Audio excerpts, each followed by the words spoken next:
Yo Bingers, welcome back. Thanks for clicking on the video. It's October, Halloween time, so we're going to be checking out this horror comic. It's Midnight, The Witching Hour. Issue number 49 from December 1974. You can't kill a corpse. And I'm going to let you drink in this cover.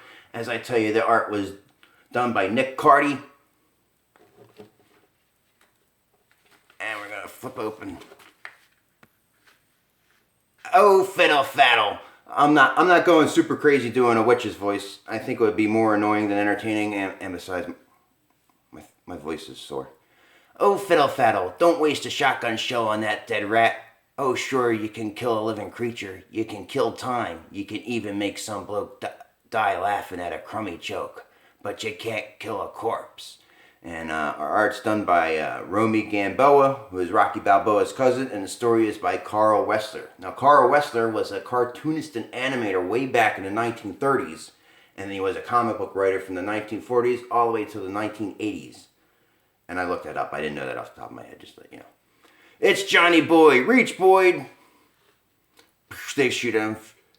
Fugitive killer Boyd, as bad an egg as I've run into in my long years as a witch. Started to duck back into the shrubbery.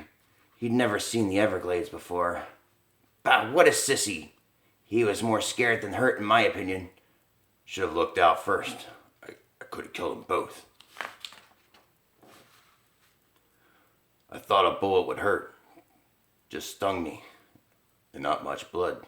Check out cool alligators in the back. The cruddy killer stumbled out of the steaming glade after Hades only knows how long. I don't like the risk being caught, but if I can swipe a set of wheels, I'd get far from here. The vicious skunk skulked into the glaring white town, nearing the lonely man there, and suddenly, shock. Why, he's my living double. You could almost hear Johnny Boyd's mind clicking, his eyes beady and glittering like a snake's. Yuck. And his grimy hand crept for the gun butt. If he was shot dead, the cops would think he was me. Then I'd be free.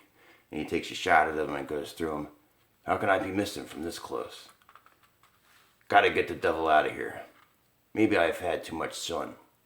You ain't seen nothing yet, killer. He melted back into the glade, his mouth parched. He knelt down for a drink. Gah!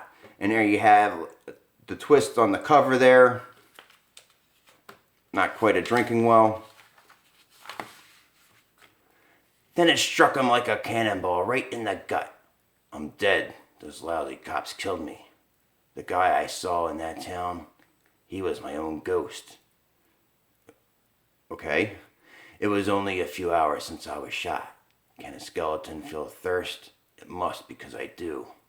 Does a dead man see himself as a skeleton?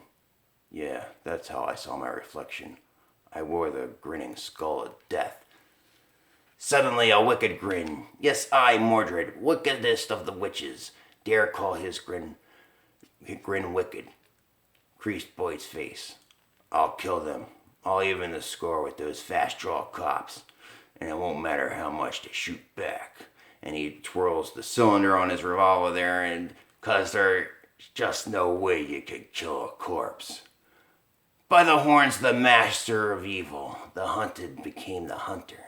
Come on, where are you, you freaked out fuzz? Hee hee, ain't that always the way? There's never a cop around when you want one. And I think this is pretty cool how they have her inserted into the comic, and even her hand over the panel, and she's holding the parchment here. So all your text boxes are actually supposed to be like old parchment. Come on, it's my turn. Then Johnny Boyd spotted them. It was a few minutes to midnight. They saw him coming. And he stood there, defying them, gun stuck at his side. Go on, shoot, Fuzz. Drop the gun, you lunatic. His taunting grin turned to a look of burning hate, and he slowly drew his gun. Egad, don't wait too long, boys. Last chance, Boyd, drop it. Drop dead. Boom, bang, 2 guns exploded, 2 spinning bullets drilled into Boyd's body. Oh, that's pretty interesting. Dearie me, those hot steel jackets searing his innards made Johnny Boyd realize he'd been in error. I thought I was dead before. We all make mistakes, Boyd. Those officers have no respect for the dying. And as the dark shadows of death were closing in around Johnny Boyd at the witching hour, I wasn't dead. That wasn't my own skeleton I saw, reflected in the water. You know that town and the double Johnny Boyd saw? They were a mirage in the shimmering Everglades heat. A not uncommon sight in this steaming climate, kiddo. Really? Skeleton. Oh, but that part. Skeleton he saw was real there in the swamp. An ancient Indian skull and the bones that were there for ages past. The end. Alright, so this is a short story here. So we're going to go back and review this while we're looking at this page. I thought this panel was great. How this is, the foreground is like a single panel in time, but how they have these gutters here gives you the your progressive art there. What is it? I thought that was cool. But as far as the story, as soon as we got to this point here where he was trying to get out and then he's going to turn around and go after the cops, you knew he wasn't really dead, but you wanted to know what the hook was. And this, it would have made more sense if he spotted the Indian bones first and they were cursed and or it really freaked him out. And then we got to this point where he imagined a double of himself, because this explanation right here is just basically swamp gas. We're only a few minutes in, so I want to take some time and go over some other stuff in this book. Look at these ads right here. There used to be a crossover between, stamp collecting, but stamp collecting, coin collecting, baseball cards, and all that stuff in comic books. And, I just think that was interesting to look at. And this ad here, it wasn't always all superheroes. You have some basic adventure, and I think it's interesting here. Look, we got Congo Bill. I didn't know of him until Damaged, the New Age of Heroes Damaged, and we got Detective Chimp. I didn't know they went back to at least 1974. And you got horror here, House of Mystery, and war comics like Sergeant Rock and GI Combat. And of course you got your superheroes, and they even have romance and stuff like that. And I always wonder, with comics now, they put the romance in with the superheroes, which sometimes is okay, right? Spider-Man, Mary Jane and stuff. But sometimes they seem to go a little bit too far, or that's the focus. And they forget you could make comic books that were just about stuff like this. Because look at that, every panel is kissing here. And it's well, if you don't think you could sell comic books with just this, why are you, putting it in the other comic books? This article right here is pretty interesting.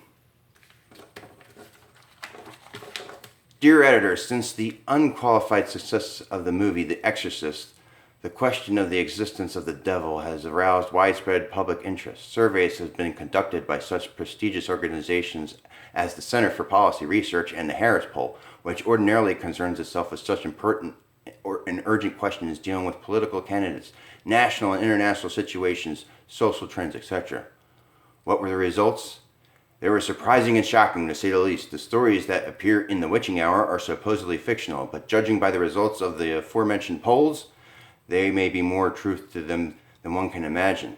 The Center for Policy Research, in instance, concluded that this country literally is going to the devil. It recently published findings revealing a startling increase in belief in the old demon. Even before the movie version of The Exorcist was released, the book must have made a deep impression on us as Americans, because of the 4,000 adults interviewed, 48% admitted that they believed the devil was alive. An additional 20% claimed that his existence was possible. The results of the Harris poll were equally impressive and frightening. While 52% said that they didn't believe in demonism, 36% stated that people are sometimes possessed, taken over in the mind and body by a demon or the devil. Further statistics were more startling. 1 in every 20 persons sampled for an opinion declared that either they themselves or someone close to them were actually possessed by the devil. Swiftly calculating, that totals 7 million people in the country. Has psychiatrists been able to explain these aberrations? 30% of those questioned said their diagnoses were partly acceptable, but overwhelming 54%, there's a lot of percents in this, refused to accept their opinion because of their inadequacy. And if you doubt the popularity on this subject, an incredible 74% of the national poll disclosed that they've been following the exorcism issue. Mildred, Cynthia, Mordred, you triumvirate of witches and devils may care, darling, right on. The triumvirate, I had to look it up, that it comes from the old Roman, and it typically means 3 men holding power, but I guess in this case it means the 3 witches. And I take umbrage with this little thing right here. It says, "Shame on Count Dracula's society. It gave its annual award to the actor William Marshall for his title role in Blackula instead of The Exorcist." What's wrong with that? There's no vampires in the Exorcist, and Blackula is a fine movie, and Scream Blackula Scream is an even better movie. And just to let anybody know who's not familiar, William Marshall is the king of cartoons from Pee-wee's Playhouse, but he's also Dr. Richard Daystrom from the original Star Trek series, and he also did the voice of the Juggernaut in Amazing Spider-Man and His Amazing Friends. If you've ever seen that episode, it's freaking bitchin'. So I just want to add that in there. So anyways, we're 10 minutes in. I like to keep my videos short. Here's a cute little ad here. This thing on the back. But alright, I got a bunch of these horror comics. I hope you guys enjoyed it. And until next time, I'll see you in the back issues.